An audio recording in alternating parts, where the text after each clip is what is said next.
Hello everyone, welcome to ইকুহিবাৰ সকলোকে যে নতুন ক্লাছলৈকে আকৌ এবাৰ স্বাগতম জনাইছো। ৰিজনিং এটা এনেকুৱা সেগমেন্ট হয় য'ত আমি যদি প্ৰেক্টিস কৰি থাকো তেতিয়াহ'লে আমাৰ কাৰণে মাৰ্কস স্কোৰ কৰাটো সকলোকৈ ইজি সাবজেক্ট। আৰু যদি আমি একদমই ডিসকানেক্টেড হৈ থাকো যে কেতিয়াও আমি কোৱেশ্চন প্ৰেক্টিস কৰা নাই তেতিয়াহ'লে হয়তো আমি এক্সামত মাৰ্কস স্কোৰ কৰিব নোৱাৰো। তাৰ কাৰণে আমি কোনো ধৰণৰ বেটছ জয়েন কৰাৰ প্ৰয়োজন নাই, কোনো ধৰণৰ কিতাপ ফলো কৰাৰ প্ৰয়োজন নাই। জাস্ট আমি এটা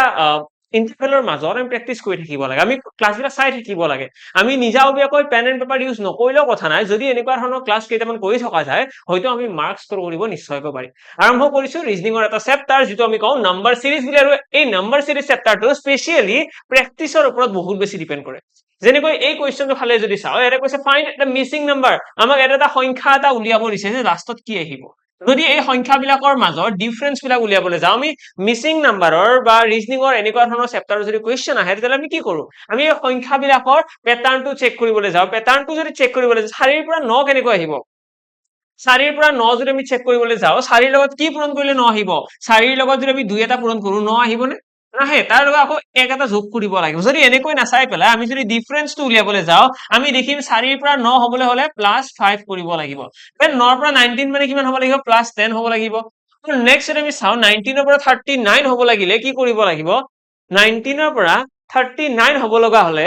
19 ৰ পৰা 39 ৰ যদি ডিফাৰেন্স এটা চাবলৈকে যাওঁ এটা আহিব 20। নেক্সট যদি আমি চাওঁ 39 and 79 কিমান আহিব, 40 আহিব। তো এটা তোমালোকে যদি ডিফাৰেন্স কেইটা ভালদৰে মন কৰা দেখিব প্ৰথমতে আছিলে 5 10 মানে দুগুণ হৈছে, 5 পূৰণ 2 10, 10 2 গুণ কিমান 20, 20 2 গুণ কিমান 40। এইবাৰ কি আহিব, পূৰণ 2 কৰিলে 80 মানে 79 ৰ লগত 80 এটা যোগ হ'ব, কিমান আহিব এনসাৰ 159। আছে নে এনসাৰৰ অপচন বি হৈ গ'ল কাৰেক্ট এনসাৰ। বেছি ভাবিব লগা নাই, যিখিনি বস্তু দিয়া আছে ডিফাৰেন্সটো উলিয়াব লাগে। ইয়াতে যদি চাওঁ ইয়াতে মই কেইটামান নাম্বাৰ দিয়া আছে, ডিফাৰেন্স কিমান হ'ব, 6 ৰ পৰা 13 হলে কি যোগ কৰিলে হ'ব, 6 ৰ লগত 7 যোগ কৰিলে। 13 ৰ পৰা 28 হলে কি যোগ কৰিব লাগিব, আমাৰ যোগ কৰিব লাগিব 15 এটা যোগ কৰিব লাগিব। নেক্সট 28 ৰ পৰা 59 হ'বলৈ হলে কি যোগ কৰিলে 38 48 58 তো 29 এটা যোগ কৰিব লাগিব। যদি ইয়াতে গেপ চাবলৈকে যায় দেখিবা 7 ৰ পিছত 15 যোগ হৈছে,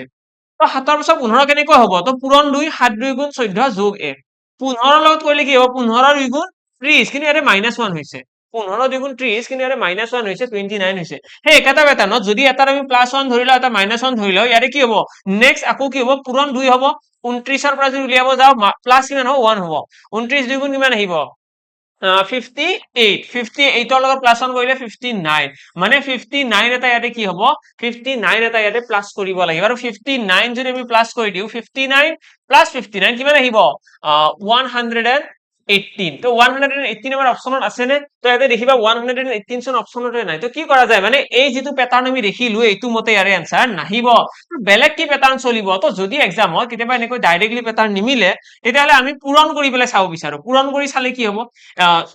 যদি আমি 6 ৰ লগত 2 এটা পূৰণ কৰো, 6 ৰ লগত পূৰণ 2 কৰিলো যোগ 1 কৰিলে কিমান আহিব, 13 আহিছে, হয় নে। 6 2 গুণ 12 যোগ 1। এতিয়া 13 ৰ লগত কি পূৰণ কৰিলো, 2 এটা পূৰণ কৰিলো, 13 2 গুণ 26 যোগ 2 কৰিলে আহি আছে 28। মিলিছে ন, এবাৰ 13 2 গুণ 26 যোগ 2 28। এবাৰ 28 ৰ লগত যদি আকৌ 2 এটা পূৰণ কৰি দিও কি হ'ব, 28 2 গুণ আহিব 56 যোগ আহিব 3 কৰিলে আহিব 59। মানে সেই একেটা পেটাৰ্ণত 59 into 2 কৰিব লাগিব আৰু যোগ কৰিব লাগিব 4। 59 into 2 কৰিলে 118, 118 লগত 4 যোগ কৰিলে 122। তো 122 আমাৰ অপচনত আছে নে, আছে। তো এইটোৱে হৈ গ'ল কাৰেক্ট আনসাৰ। মানে কেতিয়াবা কি হয়, ইয়াতে তোমালোকে কিবা এটা পেটাৰ্ণত চেক কৰিবা আৰু চেক কৰি দেখিবা এইটোৰ এনসাৰ অহা নাই। এইটোৰ মিনিং এনেকুৱা নহয় যে কুৱেশ্যনটো ভুল, কুৱেশ্যনটো কাৰেক্ট। আমি আৰু বেলেগ পেটাৰ্ণ কিবা চাব লাগিব, বেলেগ কিবা টেকনিক চলি থাকিব পাৰে নেকি সেইটো চাব লাগিব। আৰু কিবা নহয় কিবা এটা টেকনিকত ইয়াৰ অপচন কেইটাৰ ভিতৰত আমাৰ এনসাৰটো আহিবই। নেক্সট আহিছো নেক্সট কুৱেশ্যনৰ ফালে। এইটো কুৱেশ্যন 18 27 64 and 125 আছে নাম্বাৰ কেইটা। যদি আমি অকনমান ভালদৰে গুৰুত্ব দিওঁ আমি দেখিয়ে গম পাইছো যে 8 আছে মানে কিমান, 8 মানে 2 কিউব, আৰু 27 মানে কিমান 3 কিউব, 64 মানে কিমান 4 কিউব, 125 মানে 5 কিউব, আৰু লগতে 1 মানে 1 for 1 কিউব। এতিয়া ইয়াৰে পৰা আমি গম পাই গলো নেক্সট আহিব 6 কিউব মানে 216 আহিব আমাৰ কাৰেক্ট এনসাৰ। তো আমাৰ এনেকুৱা ধৰণৰ কিউবৰ সিৰিজও কেতিয়াবা আহে আৰু এইবিলাক দেখিলে আমি গম পাব লাগিব যে কি হ'ব এনসাৰ। নেক্সট কুৱেশ্যনত কৈছে আকৌ ফাইণ্ড দ্য মিছিং টাৰ্ম। এটা 10 দিয়া আছে, 14 দিয়া আছে, 26। আমি যদি ডিফাৰেন্সটো উলিয়াবলৈ যাওঁ দেখিম ইয়াতে +4 হৈ আছে, তাৰ পাছত দেখিম +12 হৈ আছে, হয়। তাৰ পাছত যদি তোমালোকে চোৱা 26 ৰ পৰা 46 হলে +20 হৈ আছে, তাৰ পাছত 46 ৰ পৰা 78 চাবলৈকে গলে কিমান হ'ব, প্লাস ইয়াতে হৈ আছে 32 আই গেছ, হয় নে। 40 50 70 দেন yes 70 32। তো ইয়াতে যিখিনি নাম্বাৰ পালো আমি যদি গুৰুত্ব দিও আমি দেখিম 4 আছিলে 12 হৈ গ'ল, মানে কিমান আছে +8 বাঢ়ি গৈছে। 12 পৰা 20 হৈ গৈছে মানে আকৌ +8 নেক্সট দেখিবা এটা +12 হৈ গৈছে মানে প্ৰথমতে +8 হৈছিলে তাৰপিছত আকৌ +8 +12 মানে হ'ব ইয়াতে কি লাগিছিল আচলতে ইয়াতেও +8 হ'ব লাগিছিল 12 হৈছে আমিতো এনেকুৱা ভাবিব পাৰো যে প্ৰথম দুটা সংখ্যাৰ লগত +8 +8 হৈছে এইবাৰ +12 আৰু +12 হ'ব নেক্সটটো যদি +12 হয় 32 +12 কিমান আহিব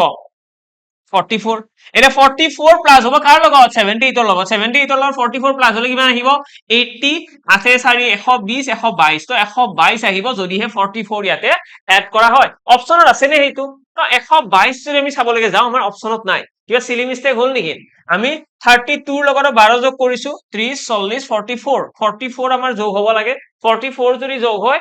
ইয়াতে 80 হল 120 122 আমাৰ আহিব লাগে কিন্তু 122 ইয়াতে আমাৰ অপচনত নাই বেলেগ আৰু কি বনাব পাৰি বেলেগ আৰু কিবা প্যাটাৰ্ন ইয়াতে মিলাব পাৰি জানো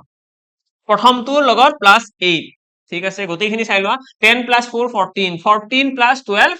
26 এইটোলৈকে ঠিকে আছে 26 + 20 কৰিলে আমাৰ আহিব 46 এই সংখ্যা কেইটাত যদি চাও আমাৰ হৈ আছে +8 প্ৰথমটোত দেন +8 কো সেকেন্ডটোত দেন +12 আমাৰ থাৰ্ডটোত আমি এনেকৈ ক'ব পাৰো নেকি যে প্ৰথমটোত +8 তাৰ পিছত +8 দুবাৰ হ'ল বাৰু দেন +12 হৈছে তাৰপিছত আকৌ +4 আৰু যোগ হ'ব +16 হ'ব ইয়াতে তেনেকেও তো ক'ব পাৰো ন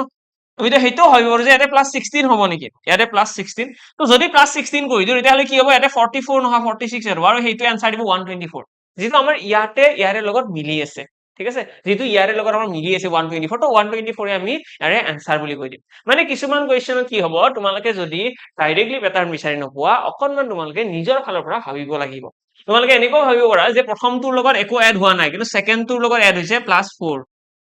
দেন তাৰপিছত আকৌ +4 এটা এড হৈছে ঠিক আছে এনেকৈ তোমালোকে ভাবিব পাৰা দেন +16 আহিছে নেক্সট কোৱেশ্চনৰ ফালে আহিছো এইটো এটা কৈছে ফাইন্ড দ্য মিসিং টাৰ্ম আকৌ এটা 3 10 29 66 and 127 আছে যদি সংখ্যাবিলাকৰ মাজত ডাইৰেক্টলি ডিফাৰেন্স বিচাৰিবলৈ যাও বিচাৰি হয়তো আমি নাপাম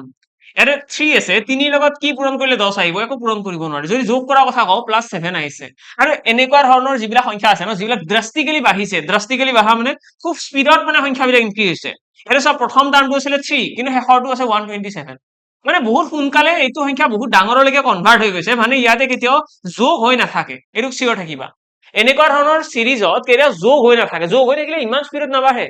ঠিক আছে তো এটা পূৰণ হলে আমি কেনেকৈ পূৰণ কৰিম তো 3 ৰ লগত কি পূৰণ কৰিলে 10 আহিব 3 ৰ লগত 3 পূৰণ কৰিলে 3 3 গুণ 9 যোগ 1 কৰিলে 10 আহিব এটা 10 ৰ লগত কি পূৰণ কৰিলে 10 ৰ লগত 3 পূৰণ কৰিলে 10 3 গুণ 30 তো বিয়োগ 1 কৰিলে কিমান আহিব 29 আহিব 10 3 গুণ 30 বিয়োগ 1 29 আহিছে এটা 29 ৰ লগত আকৌ 3 এটা পূৰণ কৰিলে কিমান আহিব আৰু লগতে যেহেতু এটা +1 হৈছে আৰু -1 ইয়াতে আকৌ +1 হ'ব লাগে প্যাটাৰ্ন মতে 29 ক 3 গুণ কৰিলে 90 ৰ 3 87 87 + 1 88 আমাৰ आंसर আহিব তো ইয়াতে চোন নিমিলিল প্ৰথম দুটা মিলিছে 3 ৰ লগত 3 পূৰণ যোগ 1 10 10 ৰ লগত 3 পূৰণ বিয়োগ 1 কৰিছো 29 আহিছে দেন ইয়াৰে লগত যেটা 3 পূৰণ কৰিছো ওটাচোন ডাঙৰ সংখ্যা আহি গল মানে এইটো প্যাটাৰ্নটো নহয় এইটো প্যাটাৰ্ন নহয় কিবা বেলেগ প্যাটাৰ্ন চলিছে বেলেগ কি ভাবিব পাৰি বেলেগ যদি আমি এনেদৰে ভাবো যে এইটো এটা এনেকুৱাও হ'ব পাৰে ন যে 1 কিউব প্লাস 2 1 কিউব প্লাস 2 কৰিলে কি হ'ব 1 প্লাস 2 3 হৈ গল দেন 2 কিউব প্লাস 2 কৰিলে কিমান আহিব 2 2 গুণ 4 2 গুণ 8 8 ৰ লগত 2 যোগ কৰিলে 10 দেন আমি কি কৰিব পাৰো 3 কিউব প্লাস 2 কৰিলে কিমান আহিব 3 কিউব মানে হৈছে 27 প্লাস 2 কৰিলে 29 তাৰ পিছত 4 কিউব প্লাস 2 কৰিলে কিমান আহিব এইটো আহিব 66 মানে ইয়াৰে পৰা আমি বুজিলো ইয়াৰে কি হৈছে কিউব প্লাস সামথিং হৈছে কিউব প্লাস সামথিং তো কিউব কৰিব লাগে তাৰপিছত প্লাস 2 কৰিব লাগে এইবাৰ আমি কি কৰিম 6 কিউব প্লাস 2 মানে 218 হৈ যাব আমাৰ কাৰেক্ট आंसर ঠিক আছে 216 6 কিউব প্লাস 2 কৰিলে 218 তো এনেকুৱা ধৰণৰ কোৱেশ্চন বিলাক যেতিয়া প্ৰেক্টিস কৰি থাকিবা দেখিবা এবাৰ দুবাৰ তাৰ পাছতহে आंसर কৰিব পাৰি নেক্সট কোৱেশ্চনৰ সৈতে আগবাঢ়িছো এইটো কোৱেশ্চন ইয়াতে কি কৈছে ফাইন্ড দ্য মিসিং নাম্বাৰ আকৌ কৈছে 5 6 14 45 84 5ৰ লগত কি পূৰণ কৰিলে আহিব 5ৰ লগত 1 পূৰণ কৰিলে আছে 1 গুণ 5 ইয়াৰে চোৱা সংখ্যাবিলাক বহুত সোনকাল বাঢ়িছে 5ৰ পৰা গৈ পেলাই 184 পাইছে 5ৰ পৰা গৈ পেলাই যেনেকৈ 184 পাইছে তো আমি এইটো কথা এজিউম কৰিব পাৰো যে এটা মাল্টিপ্লাই হৈ আছে কিবা তো 5ৰ লগত 1 পূৰণ কৰিলো 5 1 গুণ 5 যোগ 1 6 হৈ গল ঠিক আছে 5ৰ লগত 5 পূৰণ কৰিলো 1 কৰিলো 6 আহি গল দেন 6ৰ লগত কি পূৰণ কৰিম 6 2 গুণ 12 যোগ 2 কৰিলে 14 আহিব নে নাই আহিছে ন দেন আমি 7ৰ লগত নেক্সট সৰি দে 6 নহয় নেক্সট আহিব 14 এতিয়া 14ৰ লগত যদি আকৌ যদি আমি 3 এটা পূৰণ কৰো যোগ 3 কৰিলে কিমান হ'ব 42 + 3 45 আহিছে মানে কি কৰিছো ইয়াৰে প্ৰথমটো টাৰ্মৰ লগত 1 পূৰণ যোগ 1 5 1 গুণ 5 যোগ 1 6 দেন 6 লগত আকৌ 2 পূৰণ 2 যোগ 14 14 লগত 3 পূৰণ 3 যোগ তো ঠিক একেদৰে 45 লগত কি হ'ব 45 লগত পূৰণ 4 যোগ 4 দেন 184 লগত কি হ'ব 184 লগত পূৰণ 5 যোগ 5 কৰিলে আমাৰ কাৰেক্ট আনসাৰটো আহিব তো 184 ইনটু 5 কৰিলে কিমান আহিব আমাৰ ইয়াৰে ইউনিট প্লেছতটো 5 এ আহিব বাৰু 5 4 গুণ 20 ৰ 0 আহি গ'ল দেন 18 5 গুণ আহি গ'ল আমাৰ 90 তো আহি গ'ল আমাৰ 92 925 তো 920 আহিব এইখিনি পূৰণ কৰিলে মানে এনসাৰটো আহিব 925 আছে নে অপচনত ইয়েস অপচন বি আছে 925 তো 925 এ হৈ যাব এইটো কোৱেশ্চনৰ কাৰেক্ট আনসাৰ নেক্সট কোৱেশ্চনৰ ফালে আহিছো এইটো ইয়াৰে কি আছে 2 আছে 3 আছে 8 আছে 27 আৰু 112 এটা চোৱা সংখ্যাটো বহুত স্পিডত বাঢ়িছে মানে ইয়াতে কিবা পূৰণে হৈ আছে তো 2 লগত কি পূৰণ কৰিলে 3 আহিব তো 2 লগত যদি 1 এটা পূৰণ কৰো যোগ 1 কৰি দিলে 3 আহিব 2 1 গুণ 2 যোগ 1 3 3 লগত কি পূৰণ কৰিলে আহিব 3 2 গুণ 6 যোগ 2 কৰিলে 8 আহিব 3 2 গুণ 6 যোগ 2 8 8 লগত 3 পূৰণ কৰিলে যোগ 3 কৰিলে 8 3 গুণ 24 3 27 আহিব ঠিক একেদৰে 27 লগত কি হ'ব এতিয়া এইটো কোৱেশ্চনৰ এনসাৰটো তোমালোকে কমেন্ট বক্সত জনাব লাগে এইটো কোৱেশ্চনৰ এনসাৰ কি হ'ব সকলোৱে কমেন্ট বক্সত জনাব লাগে এই এ বি চি ডিৰ ভিতৰত কোনটো হ'ব নেক্সট কোৱেশ্চনৰ ফালে আহিছো এইটো কোৱেশ্চন এতিয়া কি কৈছে ফাইন্ড দ্য মিসিং নাম্বাৰ আকৌ 12 লগত কি কৰিলে 23 আহিব চোৱা ইয়াতেও 12 আছিলে প্ৰথমটো শেষৰটো 177 মানে বহুত স্পিডত ইয়াতেও বাঢ়িছে মানে কিবা ইয়াতেও পূৰণ হৈ আছে তো 12 লগত যদি আমি পূৰণ কৰিবলৈ যাওঁ 12 লগত 12 2 গুণ হৈছে 12 পূৰণ 2 কৰিলে আহিব 24 আমাক লাগে কিমান 23 লাগে ন তো -1 কৰি দিয়া 12 2 গুণ 24 -1 কৰিলে 23 দেন 23 লগত আকৌ এটা 2 পূৰণ কৰিলে কি হয় 23 2 গুণ 46 -1 কৰিলে 45 আহিব মিলিছে ন নেক্সট যদি 45 লগত চাও ইয়াৰ লগত 2 পূৰণ কৰি -1 কৰিলে 89 আহিব ঠিক একেদৰে আমি কি কৰিব লাগে মাল্টিপ্লাই -2 এবাৰ 89 আমি আকৌ কি কৰিম 89 আকৌ 2 মাল্টিপ্লাই কৰি দিয়া -1 কৰি দিয়া তোমালোকে পাই যাবা -1 কৰিলে 177 এটা কাৰেক্ট आंसर উলিয়াবৰ কাৰণে আমি কি কৰিম 177 ক মাল্টিপ্লাই বাই 2 কৰি দিম ঠিক আছে কিমান আহিব 4 আহিব 17 গুণ 34 34 একে 35 35 তো 354 ইয়াৰে পৰা -1 কৰি দিয়া 353 353 হৈ যাব আমাৰ কারেক্ট आंसर আছে না অপচনত তো দেখিবা এটো অপচন সি আছে কারেক্ট आंसर নেক্সট কোৱেশ্চনৰ ফালে আহিছো আকৌ কৈছে মিসিং নাম্বাৰ উলিওৱা ইয়াতে কেইটামান টাৰ্ম দিয়া আছে আকৌ ইয়াতেও দেখিবা এটা সংখ্যাবিলাকৰ মাজত বহুত বেছি গ্যাপ নাই 7 পৰা 52 হে পাইছে তো আমি ইয়াতে গ্যাপটো উলিয়াই লও ইয়াতে 3 আছে দেন ইয়াতে আছে 6 ইয়াতে কিমান আছে